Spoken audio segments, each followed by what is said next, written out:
The movie business is a big business, gaining around $770 billion in 2019 globally.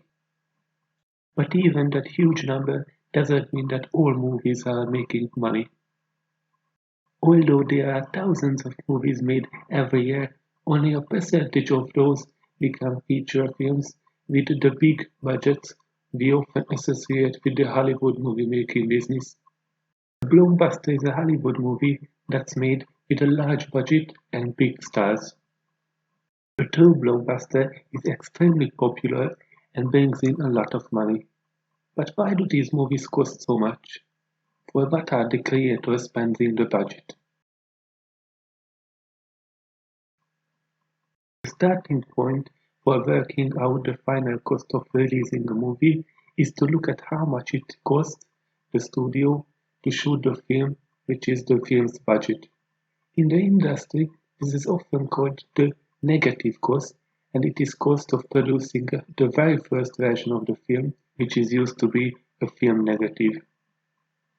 This includes development, getting to the final script, pre-production, building a team and planning the shoot, production, shooting the movie, and post-production, editing, visual effects, sound design, and music. It will include most of the cast and crew's wages, but probably not the full amount paid to key personnel such as the director or lead actors. These people may get additional money based on how well the film performs, known as contingent compensation, or a share of the money left over once all the bills are paid, known as profit participation.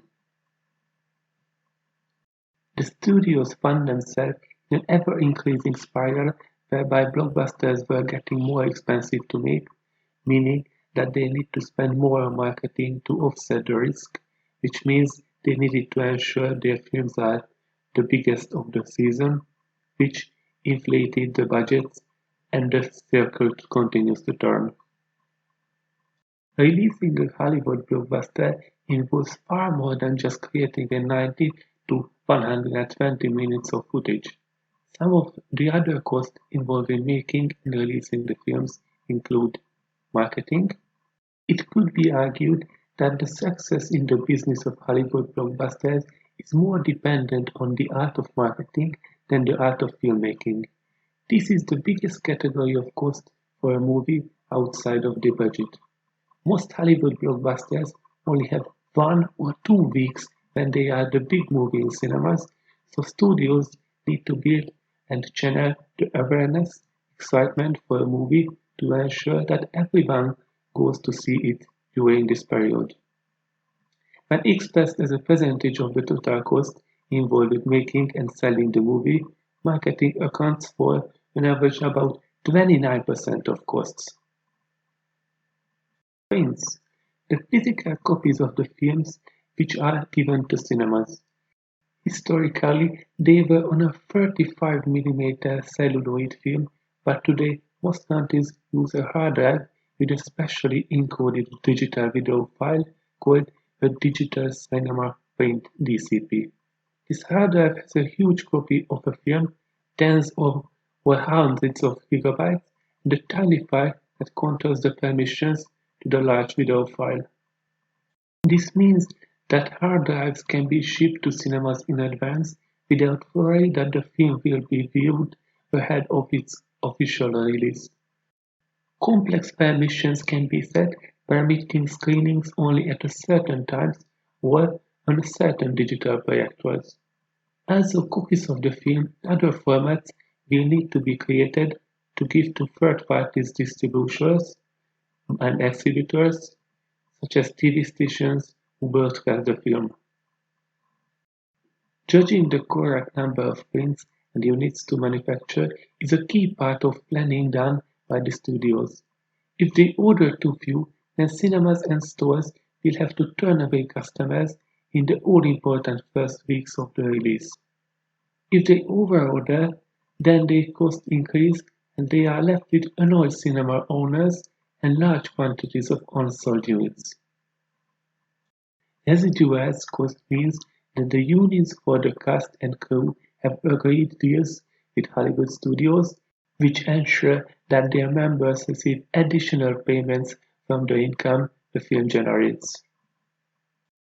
Financial costs can include costs involved with borrowing money to make the film, interest and brokerage fees, and currency conversions for overseas shots.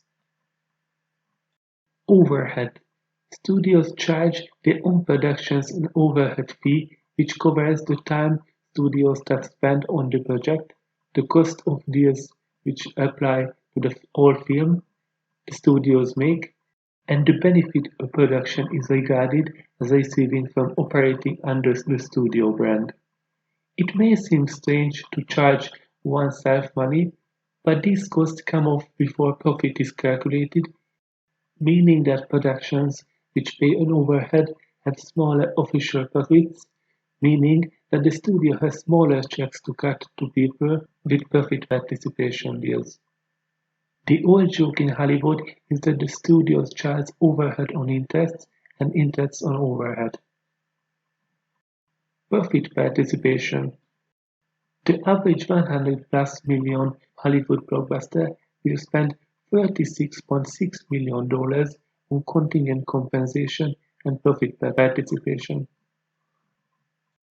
This typically goes to the key creatives involved in making the film, namely the director, producer, writer, and key cast.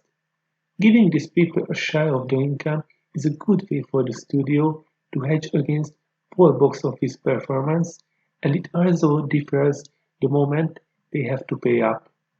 Key talents often seek participation points as a way of increasing their income and to share the spoils if a film performs much better than expected.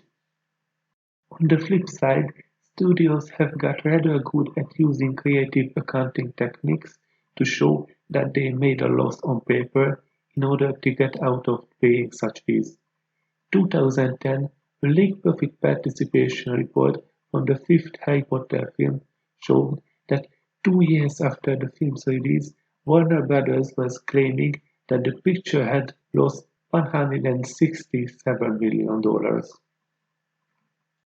Other movies hit with such claims are the three Lord of the Rings films, which combined grossed almost $3 billion in cinemas worldwide, My Big Fat Greek Wedding, Spider-Man, Return of the Jedi, Coming to America, JFK, Fahrenheit 9/11, and Forrest Gump, to name but a few. It's worth noting that participation isn't always dependent on there being profits. As people get wise to the studio's game of creative accounting, they are asking for more than just a share of the profits. If you like the video, give it a like and subscribe, and hit the notification bell so to notify you when I upload a new video. Thanks.